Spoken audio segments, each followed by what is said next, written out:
Hola, ¿qué tal? Soy el profesor Esteban Gabriel Aguilar Alcántara, maestro de la telesecundaria Jacinto Canec, ubicada en el municipio de Chimalhuacán, Estado de México.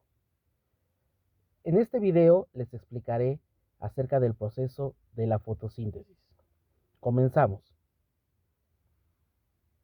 El aprendizaje esperado representa las transformaciones de la energía en los ecosistemas en función de la fuente primaria y las cadenas tróficas. Recordemos que en nuestro ecosistema hay constante flujo de energía y esa energía obviamente tiene que emerger de diversos procesos en base a los seres vivos. Por lo tanto, es muy importante entender de dónde es que viene la energía en dado caso a nivel biológico. Eso es muy importante porque es la pauta que nos da para el sustento de la vida.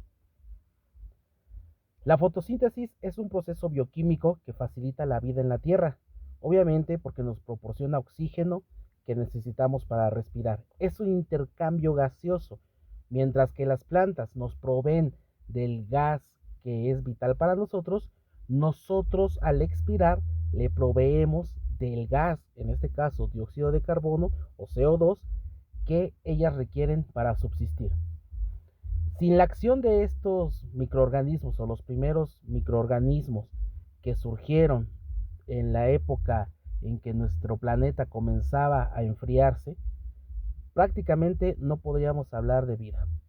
Aquí yo les recomiendo que lean un libro del señor Alexander Parin que se llama El origen de la vida, que habla acerca de los famosos coacervados. Les recomiendo ampliamente ese libro. Es, digamos que, no tanto la contra, pero sí viene un poco más específico en comparación, con la teoría de Darwin. Ahora, estos organismos fotosintéticos ayudaron a la creación de la capa de ozono tal y como la conocemos. Gracias a esta fotosíntesis podemos mantener lo que les mencionaba en un principio, el equilibrio gaseoso. Es decir, no hay en este caso escasez de oxígeno, pero gracias a las plantas. Debemos de tomar en cuenta esto porque el calentamiento global que está emergiendo en la actualidad está provocando sequías y si nosotros no somos capaces de revertir o darle solución a este problema, simple y sencillamente las plantitas van a dejar de subsistir y las plantas son la base de toda cadena trófica. ¿Qué reacciones tenemos en la fotosíntesis?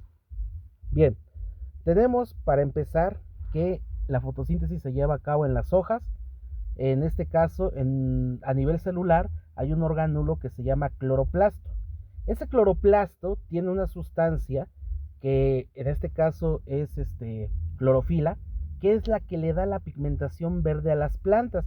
Recordemos que los carotenos son sustancias que pigmentan ya sea a nivel celular, en el caso de los humanos, por ejemplo, pues obviamente a nivel tisular. Ahora, esas clorofilas son muy importantes. ¿Por qué? Porque obviamente ahí en esa parte de la clorofila, que es el que provoca la pigmentación, dentro de lo que es la misma célula vegetal, hay otras partes que se llaman estomas. Esos estomas son los que van a captar la energía luminosa, aproximadamente de 600 a 680 fotones, que es lo que requiere una planta en la fase 1, y eso va a provocar que capte energía luminosa y la planta la transforme en energía química. Es importante esto y hay que recalcar algo, la fotosíntesis no solo se lleva a cabo cuando es de día, también se lleva a cabo cuando es de noche, que es cuando entra la famosa fase oscura. Y también aquí tenemos otro factor que es el agua. El agua básicamente va a ser absorbida por las plantas por medio de las raíces y va a ser transportada a través de la savia. Esa va a ser savia bruta. La savia, de hecho, nosotros la podemos ver cuando machacamos hojitas o cuando partimos un tallo, perdón, esa parte blanquita es la savia. Ahora, la fase luminosa o reacción de Hill. Voy a procurar hacer lo más sencillo posible, nada más mencionarles, no me voy a meter con reacciones bioquímicas porque quizás por el nivel todavía no corresponde, pero a grandes rasgos esta fase luminosa requiere mayor cantidad de fotones y en esta fase precisamente la energía que va a provenir directamente del sol la capta la planta, la transforma en energía química. Esa energía química va a ayudar para el poder reductor del agua, se fractura esa molécula de agua y libera oxígeno. Recordemos que la fórmula del agua es H2O, entonces el oxígeno prácticamente va a salir de ahí. Estamos hablando de dos moléculas de agua. ¿Por qué dos moléculas de agua? Porque serían, en este caso, para desintegrar en 4 protones de hidrógeno o 4 iones que se llamarían hidronio, aquí lo ponemos 4H más, y 2 átomos de oxígeno, que es O2. El oxígeno que nosotros respiramos es oxígeno diatómico, es decir, 2 átomos de oxígeno. Si respiráramos solo uno, el oxígeno sería venenoso. Forzosamente requiere ser oxígeno diatómico, que es el que nos sirve. Y esto se va a dar, ¿para qué? Para la producción de ATP, adenosíntrifosfato, que es energía. Esa energía es la que capta la planta para subsistir. Como dato curioso, también es la energía que nosotros los humanos requerimos, es decir, la molécula de ATP es la que nos proporciona energía. Nosotros la obtenemos, de procesos llamados glucólisis, que tiene que ver con la respiración que llevamos nosotros. La fase oscura es un poco más compleja, se le llama ciclo de Calvin, pero a grandes rasgos, ¿qué pasa en esta fase?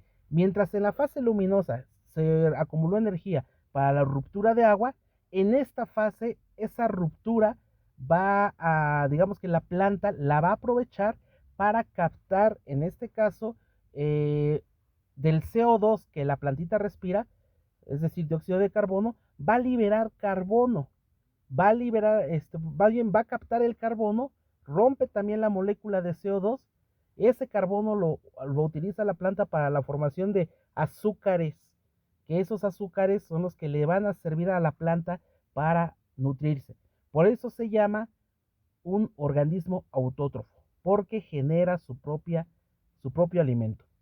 Por otro lado, al romper la molécula de CO2, básicamente la absorbe, libera más oxígeno, O2 hacia nosotros, y entonces hablamos que hay mayor energía química, se reduce el poder reductor y también las sales minerales. ¿Por qué? Porque esas sales minerales y esos azúcares van directamente a la savia, que en un dado momento habíamos comentado que era savia bruta, pero ahora se vuelve savia compuesta. Y eso es el verdadero nutrimento de la planta.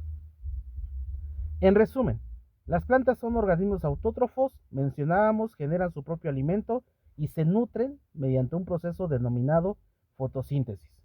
2. La fotosíntesis se da en un orgánulo llamado cloroplasto. 3. Para nutrirse necesitan obtener dióxido de carbono, agua, sales minerales y luz solar. 4.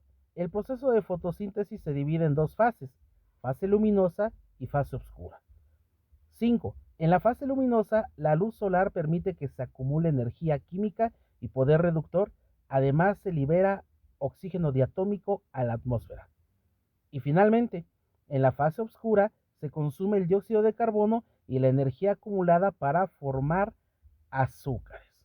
Es así como a grandes rasgos se lleva a cabo la fotosíntesis.